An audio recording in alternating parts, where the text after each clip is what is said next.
Hi everyone and welcome back to CNM Malhotra classes. तो basically जैसा हमारा प्रैक्टिस सेशन चल रहा है, आप सबको पता होगा। कल मैंने आपको प्रॉपर शेड्यूल दिखाया था। तो कल हमने करा डिमांड एंड मार्केट स्ट्रक्चर। आज हम करने वाले हैं मैक्रो। अब मैक्रो पे शिफ्ट कर गए हम। तो आज हमारा नेशनल इनकम है, क्लासिकल और किनीजियन अप्रोच। तो आई होप कल का सेशन आपको बढ़िया लगा होगा, आज वाला और बढ़िया होगा। ठीक है, चलो तो स्टार्ट करते हैं। उससे पहले हमारे स्कॉलर्स का मेंशन करना जरूरी है। ये मैं आप लोगों को क्यों मेंशन कर रहा हूँ कि प्रमोशन के उससे पॉइंट ऑफ व्यू से नहीं, it is for the motivation कि भैया आपकी भी पिक्चर यहाँ पर आ सकती है। ठीक है, तो जल्दी से सब्सक्राइब करिएंगे आप लोग सी ए रमन लूथरा क्लासेस को। आपको जैसा कोर्स चाहिए, अगर जनरल कोर्स चाहिए, हमें प्रैक्टिस भी करनी है, हमें जो है एमसीक्यूज भी करने हैं, हमें लेक्चर्स भी देखने हैं एक्सेट्रा, तो आपके लिए जनरल कोर्स हो गया। उसके अलावा अगर आपके तैयारी पूरी है, बस एडिशनल प्रैक्टिस करनी है, तो एमसीक्यूज का भी पैकेज आप लोगों के लिए तैयार है। ठीक है, चल स्टार्ट करते हैं। तो जीडीपी को कौन डिफाइन करता है यहाँ पर? Total income earned by nations permanent resident. Resident कभी नहीं आता जीडीपी में। डोमेस्टिक मतलब टेरिटरी, डोमेस्टिक मतलब टेरिटरी। ठीक है जी, ये बात हमेशा याद रखना। Market value of all final goods and services produce with in a country in a given year. Option पढ़ा, बढ़िया लगा, आगे भी पढ़ेंगे। ठीक है, ये एमसीक्यू में सबसे बड़ी प्रॉब्लम होती है कैंडिडेट्स की कि वो एक ऑप्शन जो उनको बढ़िया लगता है आगे पढ़ते ही नहीं है। Total expenditure of all house hold, नहीं सिर्फ हाउस होल्ड नहीं होता, सारे होते हैं। सम ऑफ ऑल फैक्टर पेमेंट्स, ये तो इनकम पे चला गया, तो ये तो नेट एनडीपीएफसी पे पहुंच जाएगा। नेट एडिशन, ये तो कैपिटल स्टॉक की बात कर रहा है, सिर्फ इन्वेस्टमेंट नहीं। तो आंसर हो गया इसमें डी पार्ट। ठीक है, question number 2। Which of the following statements regarding valuation of national income is incorrect? इसमें बड़े सारे फॉर्मूलाज हमें दे रखे हैं, इसमें से कौन सा इनकरेक्ट है? Market price is equal to basic price plus product tax minus product subsidy, true. Basic price is equal to factor cost plus production tax minus production subsidies, true. Factor cost is equal to market price minus indirect tax plus subsidies, हाँ बिल्कुल true है, उल्टा जा रहा है ना, तो tax minus होगा, सब्सिडीज ऐड होगा। Market price include both production tax and product tax, true. Basic price is equal to market price plus, नहीं उल्टा जा रहा है, लेकिन टैक्स प्लस कैसे कर सकता है? तो आंसर क्या हो गया इसमें? ई पार्ट। ठीक है, देन उसके बाद क्वेश्चन नंबर 3। क्वेश्चन नंबर 3 में, अच्छा मैं आप लोगों को टाइम दे रहा हूँ कि आप लोग सॉल्व कर लो इसको, तब तक मैं भी सॉल्व करता हूँ। हमें निकालनी है यहाँ पर पर्सनल इनकम। पर्सनल इनकम का फॉर्मूला क्या होता है हमारा? पर्सनल इनकम का फॉर्मूला होता है हमारा कि सबसे पहले एनएनपीएफसी निकालेंगे। क्या निकालेंगे हम? एनएनपीएफसी। अब एनएनपीएफसी अगर हम निकालते हैं, फिर उसके बाद पर्सनल इनकम, मतलब पर्सनल इनकम क्या होती है? जो पर्सन की इनकम है, मतलब जो उसके हाथ में आ रही है, इंडिविजुअल्स के, प्राइवेट इंस्टीट्यूशन, इसमें गवर्नमेंट वाली माइनस करते हैं। तो पर्सनल इनकम में हम नेशनल इनकम निकालते ही अनडिस्ट्रीब्यूटेड प्रॉफिट्स माइनस कर देंगे, क्योंकि वो तो कंपनी के होते हैं। और उसके अलावा कॉर्पोरेट टैक्स भी माइनस कर देंगे, क्योंकि वो गवर्नमेंट के पास जा रहा है। प्लस ट्रांसफर पेमेंट हम ऐड कर देते हैं। तो एनएनपीएफसी निकालते ही हमारा जो है पर्सनल इनकम आ जाएगा। तो हमारा आंसर क्या हो जाएगा इसमें? हमारा आंसर हो जाएगा 4,000 करोड़ रुपए। देखो जैसे मैंने आपको बोला था, जैसे ही आपने नेशनल इनकम निकाला, एनआई, उसके बाद अनडिस्ट्रीब्यूटेड प्रॉफिट्स, क्योंकि ये कंपनी का है जिसको आप रिटेन्ड अर्निंग्स बोलते हैं। कॉर्पोरेट टैक्स गवर्नमेंट के पास जा रहा है, पब्लिक के हाथ में नहीं आता। और प्लस गवर्नमेंट की तरफ से या किसी और की तरफ से आपको जो ट्रांसफर पेमेंट्स मिल रही हैं, क्योंकि वो कभी नेशनल इनकम में इंक्लूड नहीं होती हैं। क्वेश्चन नंबर 3 का हमारा आंसर हो गया 4,000 करोड़। हाँ, प्रैक्टिकल जरूर आएगा यार नेशनल इनकम से, मैं आपको लोगों को पहले ही बता रहा हूँ, डिस्क्लेमर दे रहा हूँ। इसलिए प्रैक्टिकल की तैयारी तो भरपूर आपने करनी ही करनी है। Question number 4। In the base year for the national income calculation, what is the value of GDP deflator? तो बेस ईयर की अगर हम नेशनल इनकम निकालेंगे, अरे बेस ईयर में रियल और नॉमिनल तो सेम हो गया। समझ रहे हो आप बात? क्योंकि रियल इनकम क्या होता है? करंट ईयर की क्वांटिटी लेता है, बेस ईयर का प्राइस लेता है। नॉमिनल क्या होता है? करंट ईयर की क्वांटिटी, करंट ईयर का प्राइस। तो बोल रहा है जब मैं बेस ईयर की नेशनल इनकम निकाल रहा हूँ, तो उसमें जीडीपी डिफ्लेटर तो जीरो होगा, क्योंकि जीडीपी डिफ्लेटर जो है वो इन्फ्लेशन को देखता है। उसके लिए 2 ईयर्स होने जरूरी है ना। अब एक ही ईयर का अगर हम कर रहे हैं, तो क्या आंसर आने वाला है? It is always zero, sorry it is always 100, sorry मैं जीरो, वैसे इन्फ्लेशन के पॉइंट ऑफ व्यू से जीरो था, बट जब हम इंटू 100 कर देते हैं, क्योंकि फॉर्मूला होता है नॉमिनल अपॉन रियल इंटू 100। ठीक है, तो इंटू 100 मेरे दिमाग से एकदम से स्किप हो गया था, हो गया आपका इट इज ऑलवेज 100। ठीक है, then question number 5। NNP means net national product. अब नेट हमें चाहिए, जीडीपी में से डेप्रिसिएशन माइनस करेंगे तो एन तो आ जाएगा इधर, लेकिन यहाँ पर डी नहीं आएगा, और यहाँ पर डी रह जाएगा, यहाँ पर एन नहीं आएगा। प्लस तो होता ही नहीं, ग्रॉस में कभी डेप्रिसिएशन प्लस नहीं करते, क्योंकि ग्रॉस में डेप्रिसिएशन इंक्लूडेड होता है। एनएनपी माइनस, अरे एनएनपी ही चाहिए तो एनएनपी माइनस कैसे कर सकते हैं? जीएनपी माइनस डेप्रिसिएशन, एनपी तो है ये सेम, जी में से एन डेप्रिसिएशन माइनस कर दिया तो वो एन बन गया। तो आंसर क्या हो गया हमारा? D part. ठीक है, अगला question. Supply creates its own demand, supply creates its own demand, ये किसका आइडिया था? हमारे क्लासिकल थ्योरी का ये बहुत अच्छा एक वो है, उन्होंने बहुत अच्छे हमारे इकोनॉमिस्ट हैं, उन्होंने ये थ्योरी दी थी that supply creates its own demand, कि जब सप्लाई बढ़ती है तो लोगों की इनकम बढ़ती है और वो ओवरऑल डिमांड बढ़ाते हैं, जिससे ऑटोमेटिकली हमारा इक्विलिब्रियम अचीव हो जाता है। ये बोला था, हु सेड इट? से जेबी से। तो इसका आंसर क्या हो गया? जेबी से। ठीक है, तो सेज लॉ बोला जाता है इसको, that supply creates its own demand, क्योंकि सप्लाई बढ़ेगी लोगों की इनकम बढ़ेगी, वो अदर गुड्स खरीदेंगे, जिससे ऑटोमेटिकली डिमांड क्रिएट हो रही है और इकोनॉमी जो है, जो इनसुफिशिएंट डिमांड की वजह से सप्लाई कम हो रही थी वो नहीं होगी, but in the long run.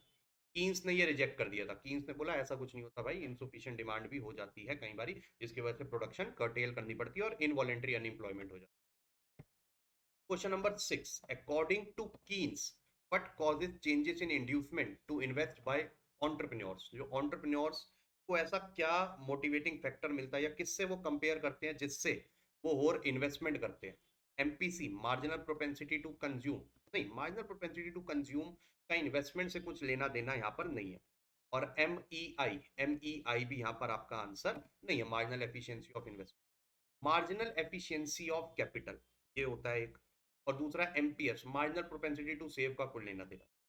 MEC, marginal efficiency of capital, की जब हम कैपिटल दैट इज इन्वेस्टमेंट कर रहे हैं, कैपिटल गुड्स खरीद रहे हैं, तो हमें कितना रिटर्न मिल जाएगा, और रेट ऑफ इंटरेस्ट मार्केट में क्या चल रहा है जिसमें हमने ले रखा है। तो जब भी एमईसी ज्यादा होगा किससे? आरओआई, रेट ऑफ इंटरेस्ट किस पे? बोरोइंग पे। तो तभी तो इंड्यूस करेंगे, इंड्यूसमेंट होगी इन ऑन्टरप्रेन्योर्स को, यार मैं लोन सस्ते में ले रहा हूँ लेकिन जब लगा रहा हूँ तो इनकम ज्यादा हो रही है, तो मेरे को अच्छा खासा बच रहा है। तो इसका आंसर क्या हो जाएगा हमारा? M E C and rate of interest, M E C and rate of interest. ठीक है, तो ज्यादा होना चाहिए। देन उसके बाद आता है हमारा, if an economy's real GDP is 450 and price index is 120, what is nominal GDP? Formula क्या होता है? Real is equal to nominal upon price index into 100। अब हमें ये निकालना है, तो real into price index upon 100, इससे हमारा क्या आ जाएगा? Nominal GDP. जब आप ये फॉर्मूला लगाएंगे तो आपका आंसर लगभग आ जाएगा 540। आपका आंसर क्या आ जाएगा इसमें? 540। ठीक है, but does disposable personal income measure, personal income अभी निकाली थी अभी हमने, ठीक है, पर्सनल इनकम तो हो गया लोगों के हाथ में कितनी आ रही है, लेकिन क्या वो डिस्पोज कर सकते हैं उस इनकम को? नहीं, बिल्कुल भी नहीं। पर्सनल डिस्पोजेबल इनकम में से पहले टैक्स काटना पड़ता है, तब जाकर वो आता है। तो disposable income, pre tax, the total pre tax income receive, नहीं, पोस्ट टैक्स इनकम हुई ना ये तो। Income generated from domestic production accruing to private sector, इसमें ट्रांसफर पेमेंट भी एडिड होती है। Per capita economic output of a country, not at all. Total profit earned by corporation before distribution, अरे corporation पे कहाँ चला गया? हम पर्सन की देख रहे हैं, इंडिविजुअल्स की देख रहे हैं।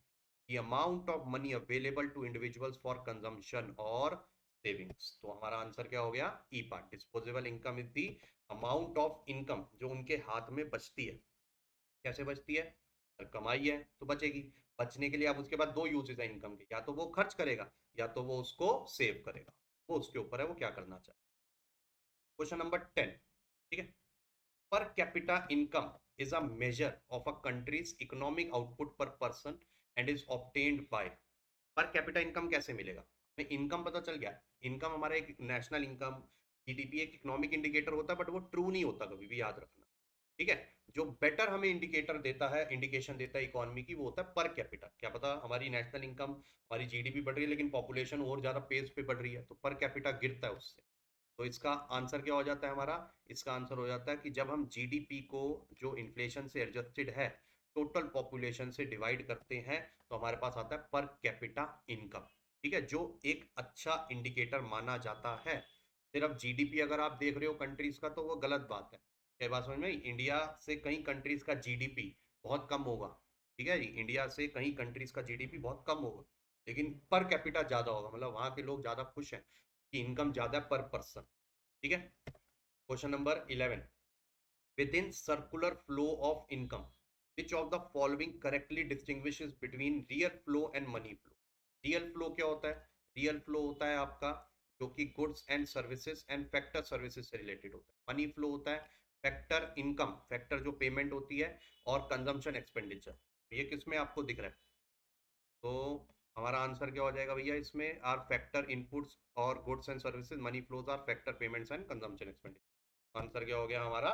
B part. ठीक है, इसको फिजिकल मूवमेंट ऑफ गुड्स, इससे रियल फ्लो से पता चलता है मैग्नीट्यूड ऑफ ग्रोथ। ज्यादा फैक्टर सर्विसेज जाएंगी, ज्यादा प्रोडक्शन होगा, ज्यादा ग्रोथ होगा। ठीक है, अगला क्वेश्चन आता है according to classical economist what determines employment in the long run. तो क्लासिकल इकोनॉमिस्ट के अकॉर्डिंग जो है, ठीक है, जो हमारा एक किनीजियन थ्योरी है, classical theory, Keynesian John Maynard Keynes बोलते हैं कि भैया शॉर्ट रन में आपका इक्विलिब्रियम कैसे डिटरमाइन होगा, what determines employment, sorry employment, मैं इक्विलिब्रियम पे चला। तो लॉन्ग रन में एम्प्लॉयमेंट किनीजियन के अकॉर्डिंग है कि कह रहा है वो फुल भी हो सकती है, अंडर भी हो सकती है, ओवर, ओवर तो इमेजिनरी हो गया, just to take the types की कैसे कैसी होती है। क्लासिकल ने बोला भैया लॉन्ग रन में सिर्फ और सिर्फ एक ही इंप्लॉयमेंट एग्जिस्ट करेगी, दैट इज फुल एम्प्लॉयमेंट। और वो कैसे डिटरमाइन होगी? Through aggregate supply. कैसे डिटरमाइन होगी? Through aggregate supply. कैसे? Full employment in the long run, क्योंकि वो बोल रहा है कि जो भी शॉर्ट रन में शॉर्टेजेस होंगे लेबर कैपिटल के और इन सबके, वो लॉन्ग रन में फुल कैपिटल पे ऑटोमेटिकली पहुंच जाएंगे। जेस जो अभी हमने पढ़ा था सेल्स law, that is supply creates its own demand. Supply ज्यादा होगी जिसकी वजह से जो है प्रोडक्शन जो है बढ़ेगी, प्रोडक्शन एम्प्लॉयमेंट बढ़ेगी, लोगों की इनकम बढ़ेगी, डिमांड क्रिएट होगी, ऑटोमेटिकली फुल एम्प्लॉयमेंट पे पहुंच जाएंगे। किनीजियन ने हमेशा इसको जो है अपोज किया। अगला क्वेश्चन आता है in the Keynesian consumption function C bar, C is equal to A bar plus B Y, ये होता है हमारा ऑटोनॉमस कंजम्पशन, बी होता है एमपीसी और वाई तो इनकम है ही है। इसमें से ए क्या बोलता है? ऑटोनॉमस कंजम्पशन मतलब consumption at zero level of income, जो कि पॉजिटिव होती है। It is the positive value of consumption at zero level of disposable income. ठीक है, क्योंकि सर्वाइवल के लिए हमें कुछ तो चाहिए ही ना। अब सर इनकम नहीं है तो कहां से खर्च करते हैं? कहां से खर्च करेंगे? दो ऑप्शन होते हैं, बोरोविंग्स या सेविंग्स। सेविंग्स एज्यूम किया जाता है। ठीक है, तो इसलिए आपकी शुरू में हमेशा सेविंग्स नेगेटिव होती है, जिसको हम डिस सेविंग्स बोलते हैं। अगला क्वेश्चन आता है हमारा according to the principle of wage price flexibility. तो वेज और प्राइस में फ्लेक्सिबिलिटी होती है, मतलब ऑटोमेटिकली इक्विलिब्रियम पे अचीव हो जाते हैं।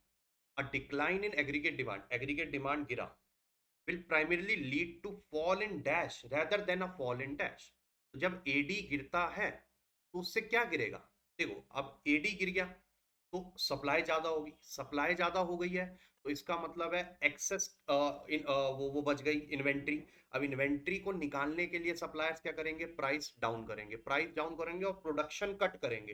प्रोडक्शन कट करेंगे तो इसका मतलब क्या होता है कि वेजेस भी गिरेंगी।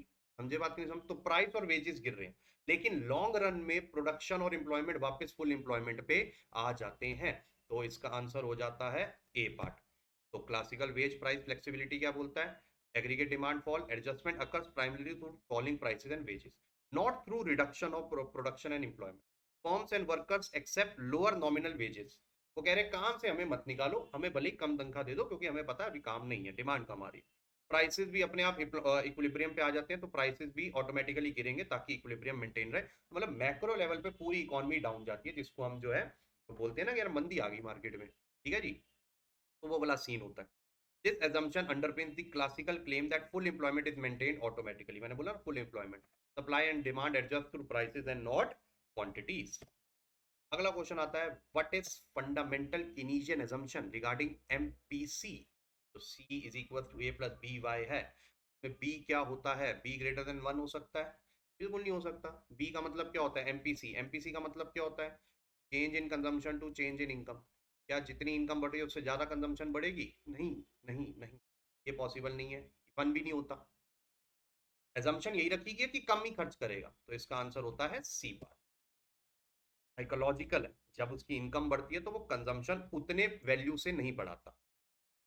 Question number 16, according to Keynesian model what is the relationship between level of income and level of saving. तो किनीजियन मॉडल के अंदर लेवल ऑफ इनकम और लेवल ऑफ सेविंग में क्या रिलेशनशिप हमें देखने को मिलती है?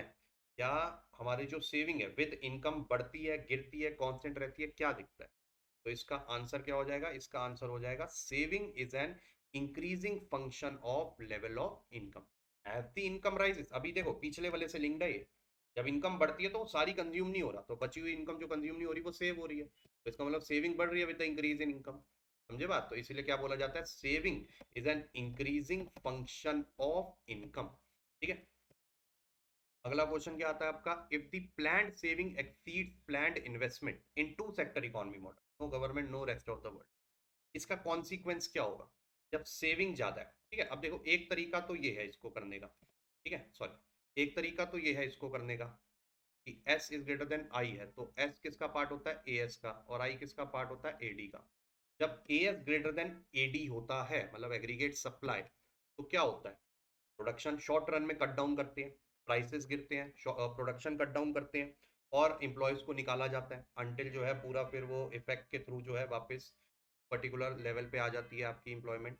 तो AS ग्रेटर देन AD में आपकी national income for the time being गिरती है। अगर आपको वैसे देखना है तो ऐसे देख लो, नहीं तो अगर आपको ऐसे देखना है कि saving is greater than investment, मतलब consumption is less than investment, इतना कंज्यूम नहीं हो रहा जितना वो बना रहे हैं, इन्वेस्ट कर रहे हैं, तो इसका मतलब है अगेन इन्वेंट्री पड़ी रह जाएगी, फिर इनकम गिरेगी। तो आंसर क्या हो जाएगा, national income will fall.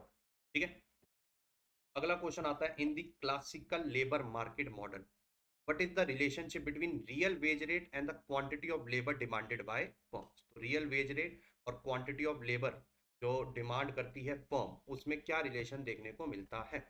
Real wage rate और क्वांटिटी ऑफ लेबर डिमांडेड में हमेशा इनवर्स, फर्म्स तभी डिमांड ज्यादा करेगी ना लेबर जब उनको दिखेगा यार प्राइसेस मतलब वेजेस गिर गई हैं, तो हमारी कॉस्ट ऑफ प्रोडक्शन कम आएगी। तो आंसर क्या हो गया, ए पार्ट। ठीक है, they are inverse related, money wages बोल दिया, देखो ऑप्शन बी में भी इनवर्स रिलेटेड लेकिन मनी वेजेस बोल रहा है। ठीक है, तो इसका आंसर क्या हो गया, ए पार्ट। सिंपल लॉजिक है, क्योंकि वेजेस गिरेंगी तभी तो उनकी मार्जिनल प्रोडक्टिव जो मार्जिनल कॉस्ट है वो गिरेगी, तो वो और मांगेंगे फिर। ठीक है, question number 19, which of the following is not an assumption of classical theory of output and employment? अब हमें ऑप्शन अच्छे से पढ़ने पड़ेंगे। The economy operates under a closed laissez faire system, government intervention जो है नहीं होती है। There is a tendency towards involuntary unemployment, ना ना ना, classical long run full employment, economy अपने आप जो है एडजस्ट कर देगी फुल एम्प्लॉयमेंट पे आने के लिए। तो आंसर हो गया बी। आगे पढ़ लेते, quantity of money is given, true money supply जो है वो सेम रहती है, capital stock technology are given in the short run, wages and prices are flexible. Answer क्या हो गया इसमें, बी पार्ट, ये एजम्पशन नहीं है। Question number 20, last question, in the classical system equilibrium in goods market is achieved when? तो equilibrium हमें कम मिलता है गुड्स मार्केट में। ठीक है, पहली बात तो हम प्लान्ड वाली चीजें देखते हैं, हम एक्चुअल वाली नहीं देखते। कंजम्पशन इक्वल इनकम नहीं, तो ब्रेक इवन पॉइंट हो जाता है ना। Government spending equals tax revenue नहीं, money supply equals money demand नहीं, वो भी है बट वो गुड्स मार्केट बोल रहा है, इसमें कंफ्यूज मत हो जाना कहीं एकदम से टिक कर दो। Quantity of labour supplied equals quantity demanded, ये भी ट्रू है but labour market. Planned savings is equal to planned investment. ठीक है, तो ये हमारा एक शॉर्ट सा क्रिस्प सा सेशन था, आई होप आपको अच्छा लगा हो, मजा आया हो। ठीक है जी, तो ऐसे ही मोर सच सेशंस के साथ हम आपको मिलते रहेंगे, बट आपकी तरफ से भी थोड़ी सी हेल्प हो जाए। ठीक है, कोर्स सब्सक्राइब करने को नहीं बोल रहा, वो तो आपकी मर्जी है, मैं ये कह रहा हूँ वीडियो को लाइक कर दो, कमेंट कर दो फॉर एनी सजेशन, कोई पर्टिकुलर टॉपिक पे आपको वीडियो चाहिए एक्सेट्रा। ठीक है, तो मिलते हैं कल के सेशन के साथ, till then bye bye, take care.